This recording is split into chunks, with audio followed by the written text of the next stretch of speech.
आदरणीय संत समाज, धर्मशिला माता एवं बहनों तथा देवियों, सभी के चरणाबिंद में रमेश दास का त्रिवार बंदगी, साहे बंदगी, साहे बंदगी, साहे बंदगी।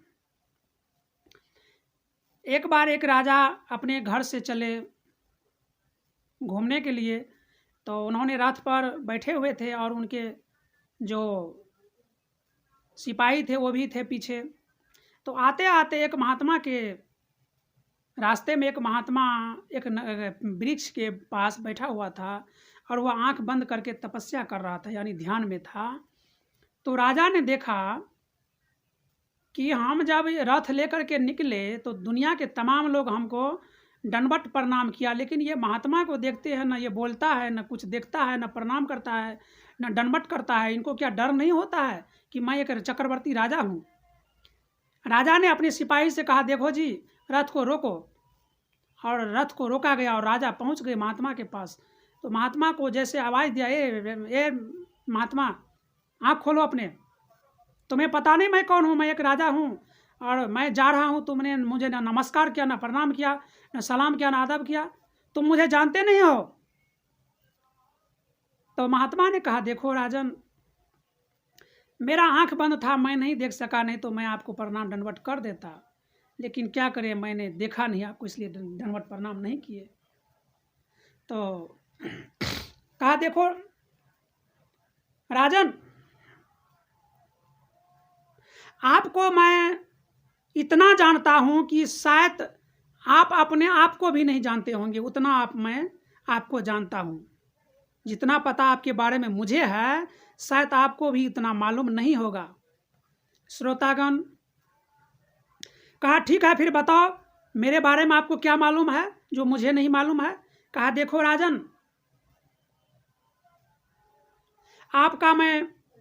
आपके बारे में मैं क्या जानता हूं, मैं आपको बताता हूं, आप कान खोल करके सुनिए। कहा, राजन देखो, जब तुम 2 बूंद बीज के रूप में पानी जैसे 2 बूंद थे अपने पिता के शरीर में, मैं उस दिन से आपको अच्छी तरह जानता हूं कि आपके शरीर में, आपके पिता के शरीर में तुम 2 बूंद बीज के रूप में थे। और फिर वह बीज निकल करके आपके माँ के गर्भ में आया, यानी माँ के पेट में आया। फिर माँ के पेट में 1-2 महीना के बाद धीरे धीरे वो मांस का गोला बनते गया। मैं तब से आपको मैं जान रहा हूँ। और जब 6-7 महीना हो गया, तब तुम्हारा शरीर कैसा था मैं वो भी जानता हूँ। तुम्हारा शरीर माँ के पेट में यह सिर नीचे था और पैर ऊपर लटका हुआ था, और वैसे नहीं था। यह मुंह के बगल में एक तरफ पैखाना का थैला रखा हुआ था और एक साइड में पेशाब का थैला रखा हुआ था, और बीच में तू लटका हुआ था। मैं तब से तुमको जानता हूं अच्छी तरह से। राजन, उस बीच में तुम मलमूत्र के बीच में तुम तड़प रहे थे, व्याकुल हो रहे थे, छटपटा रहे थे, उल्टा टंगे हुए थे। तो तब से मैं आपको जानता हूं। और तुम्हारी माँ जब कुछ मिर्ची तेज खाता था या गर्म पानी पीता था और तुमको वो मिर्ची लगता था, तूने उसमें छटपटाते थे। तब से मैं तुमको जानता हूं राजन। और सुनिए आगे। कहा, जब तुम्हारा पैदा हुआ, माँ के गर्भ से तुम बाहर आया, तो बचपन में तूने तो बहुत अच्छा काम किया, और जैसे जैसे बड़ा हुआ तूने दूसरे के गलत संगत में पड़ के बहुत अहंकारी बन गए, घमंडी बन गए, और आपने साधु महात्मा का कदर ही नहीं जाने, भक्ति क्या होता है और भगवान क्या होता है, ईश्वर परमात्मा क्या होता है, तुम्हें कुछ भी पता नहीं है। और यह राजन की कथा नहीं है, दुनिया के तमाम लोग को यही हाल होता है। माँ के गर्भ में एक दिन झूलना पड़ता है, उल्टा टंगा रहना पड़ता है, और वहाँ पर मल मूत्र के गठरी रहता है, और वहाँ पर परमात्मा से कौल करार करता है, हे परमात्मा, इस नर्क कुंड से बाहर निकालो, हम तुम्हारा भक्ति करेंगे, भजन करेंगे। लेकिन वहाँ से जैसे बाहर होता है, भूल जाता है परमात्मा को, और दुनिया के माया मोह में फंस जाते हैं श्रोतागण। और कहा देखिए राजन, यह शरीर जब धीरे धीरे धीरे धीरे बूढ़ा हो जाता है, जवानी में लोग तो खूब मस्ती करते हैं, बहुत ऐश मौज करते हैं, लेकिन यही शरीर जब एक दिन स्थगित हो जाता है, आँख से देखना बंद हो जाता है, कान से सुनना बंद हो जाता है, दांत टूट जाते हैं और पैर से चल नहीं सकते हैं, फिर वही घर के लोग जो जिनको बेटा कहते हो, जिनके लिए चोरी करके, बेईमानी करके, शैतानी करके लोग बहुत सारे धन इकट्ठा करते हैं, मकान बनाते हैं, गाड़ी खरीदते हैं, ज़मीन खरीदते हैं बेटा के लिए, लेकिन वही बेटा एक दिन ऐसा होता है कि जब यह इंसान बूढ़ा हो जाता है तो घर से, मकान से निकाल करके एक टूटा हुआ घर में एक खाट, टूटा हुआ खाट के ऊपर डाल दिया जाता है और वहाँ पर एक छोटा सा लकड़ी का डंटा दे देता है हाथ में, और वही बेटा कहता है कि अब पिताजी जो है लैट्रिन करता है, पैखाना करता है, पेशाब करता है, ये बहुत गंदगी करता है, इनको घर से निकालो, और वो एक छोटा सा टूटा हुआ घर में डाल दिया जाता है।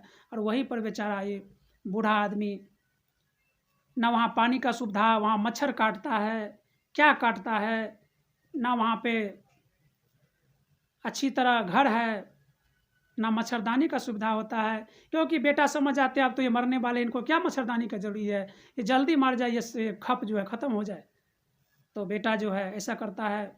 दुनिया के तमाम लोग के साथ यही घटना घटने वाला है श्रोतागण। तब यह जीवात्मा व्याकुल होता है कि मैंने संसार में आकर के ना भक्ति किया, ना भजन किया, अब मेरा अंतिम समय आ गया है और किसी न किसी दिन मेरे को यमराज पकड़ के ले जाएंगे और मुझे कर्म का फल भुगतना पड़ेगा। राजन, यही साथ हमारे और आपके साथ, सबके साथ होने वाला है।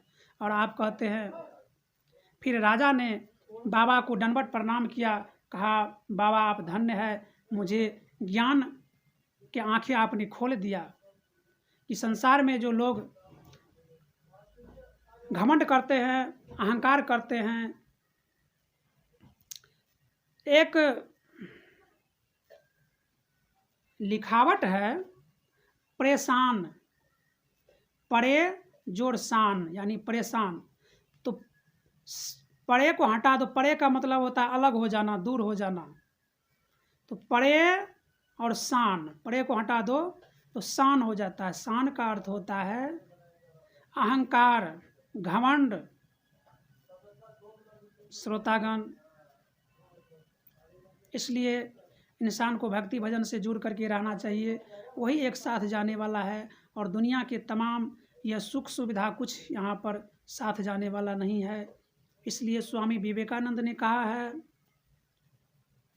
अरे आए, स्वामी विवेकानंद ने बोला है, ऐला तरुणीपन माया में भूलेला, कैला ने भजन माना, आहो राम उड़ जेता सुगना, जल जेता पिंजरा कोई ना अपनाना। श्रोतागण, जिनको यह प्रवचन अच्छा लगे, चैनल को सब्सक्राइब करें, शेयर करें, कमेंट करें, लाइक करें। आप लोग से यही मेरा सादर अनुरोध है। साहिब बंदगी, साहिब बंदगी, साहिब बंदगी।